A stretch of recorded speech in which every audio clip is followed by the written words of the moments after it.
Alright everybody, welcome back to The Infinite. Really glad to have you here today. Now before I start this message, spoiler alert. A lot of details about the new iPhone 12 came out over the weekend, and a lot of them are exciting, a lot of them are honestly kind of boring to me. So in this video I want to talk about the more exciting parts about the iPhone 12 and the iPhone 12 Pro.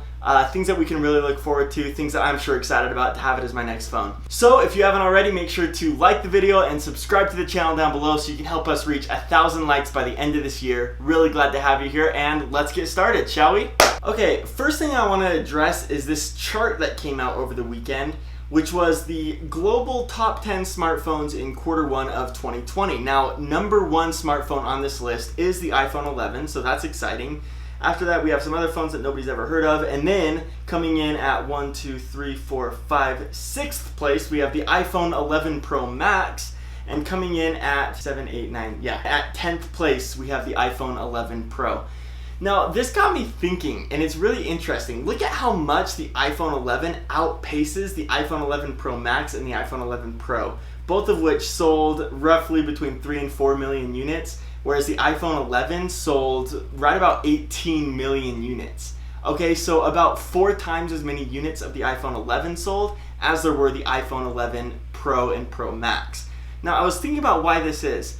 Lots of people complain that Apple reserves too many bigger features for the Pro models of the iPhone, of the MacBook, of whatever. For the Pro model, Apple tries to reserve too many features.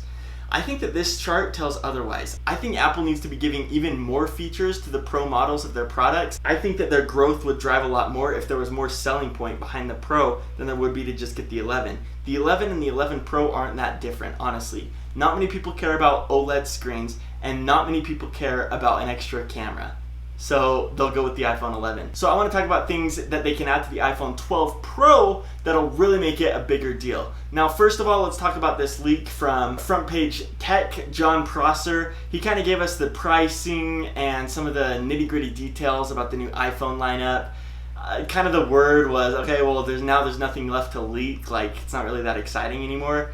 I don't know. I don't think that the leaks are the exciting part. I think that the speculation is the exciting part, and what the new features infer about where Apple is going in the future. Yeah, those leaks are interesting, and I guess potentially now we know what the prices are and we know who's going to be making the screens in the iPhones. But what are the benefits to the consumers on the new iPhone? First of all, we have ProMotion. Now, if you haven't seen everything Apple Pro's video about ProMotion on the new iPhone 12s, I'd highly recommend that you watch it. It was an awesome video. So currently the iPhone runs at 60 Hertz. And ProMotion, basically what it does is it's like buttery smooth scrolling. So you have twice the refresh rate on your screen, so everything looks a lot smoother. On the iPad Pro, there's no option to turn it off, and it works seamlessly. When you're scrolling, you have 120 Hertz, and then it'll dial it down down to 60 Hertz for when you don't need that super high refresh rate. The iPhones need to do the same thing. Max Weinbach said in a tweet earlier today that Apple won't do 120 Hertz unless it's perfect. If they can't perfect it, they won't do it. And I think that this is totally true. Obviously, this is what Apple does with all of their products. Either it's perfect or it's not out. That's precisely the reason why things like AirPower never came out, is because it wasn't perfect, and so they didn't do it. That's kind of Apple's philosophy on things, whereas other companies like Samsung, for example, are more experimental, and they even have options in their settings on the phones to, turn on 90 Hertz, turn off 90 Hertz. Apple's saying 120 Hertz or bust. We're either going to do it perfectly or we're not going to do it. This has always been the case with Apple, so it shouldn't be surprising to us. But we better keep our fingers crossed that ProMotion is coming to the iPhone 12, because if you've used the new iPad Pros with ProMotion, you know that it's a feeling that's out of this world. It's amazing. It is so cool to scroll through things on the new iPad Pros. And so I'm just hoping and praying that this comes to the iPhone 12, because that, I think, would be game changer and a feature that would make the iPhone 12 Pro highly more desirable over the iPhone 12, which would be a great business strategy for Apple. Another leak that was talked about this week is portrait mode video on the iPhone. I think that one of the things that's going to make this possible is not only, of course, better software and a better chip on the inside, but also the rumored LiDAR scanner that's going to be coming to the iPhone 12. Now, you've already heard of the LiDAR scanner. It's on the newest iPad Pros for this year, and basically what it does is it can map out, 3D map any room. It's actually a sensor that bounces light, and then it measures how quickly it comes back to the sensor. It 3D maps out the room using that, and it's called a LiDAR scanner. So the new iPhone 12s are rumored to have the LiDAR scanner, which is an obvious feature to add to them. If it does, we could potentially have portrait mode video, which is incredible. You'd have that beautiful bokeh that you get in portrait mode photos on the iPhone already, but now on video as well, which I think would make the iPhone a hugely more impressive tool for video makers. Like myself, I could see myself using the iPhone to film some of these YouTube videos, which would be super exciting. Next up, we have a smaller notch on the iPhone, which I think would be great. Personally, I don't mind the notch. I think that it makes the iPhone look unique and different from other Android phones that are on the market now. I think that the iPhone looks pretty good with the notch actually, but smaller notch, it's cool, and it gives you more space on the screen, so I'm all for it. And then lastly, of course, we have the new design of the iPhone 12s with the squared off edges.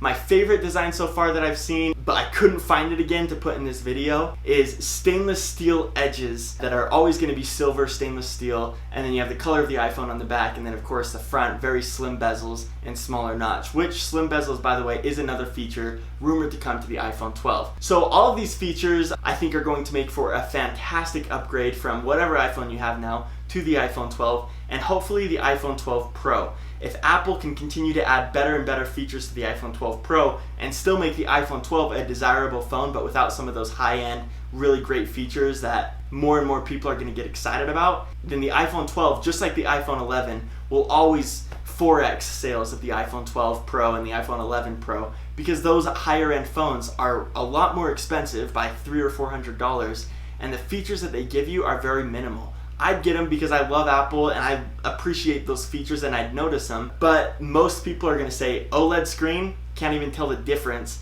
and one extra camera, I don't really want it. So anyways, those are some of the more exciting features coming to the iPhone 12 lineup in my opinion. Yes, we have these tech specs leaked out from John Prosser. Yes, we have a bunch of other leaks coming in right now, but when people say things like, well, there's nothing else to leak, I say there's so many more things to talk about. When leakers leak things like technical details, that's not exciting for me. I want to hear the technical details from the executives on stage at the keynote. That's the exciting thing. Before that happens, I love thinking about what the future of Apple is going to be concerning the benefits to the consumer, because that's what we care about. We care about benefits. People don't buy features, they buy benefits. So we're thinking about the benefits of the iPhone 12. Super excited about them. I think that these things that we talked about today are going to be awesome. Things such as new design that's going to feel better in your hand, that's going to be exciting to hold because we haven't had a new iPhone design in a long time.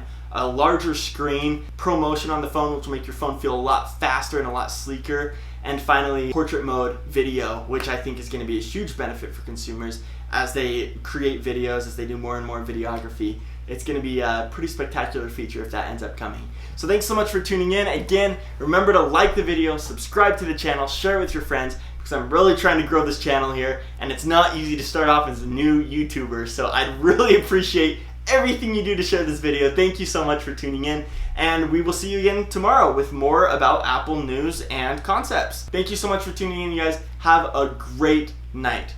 Peace out.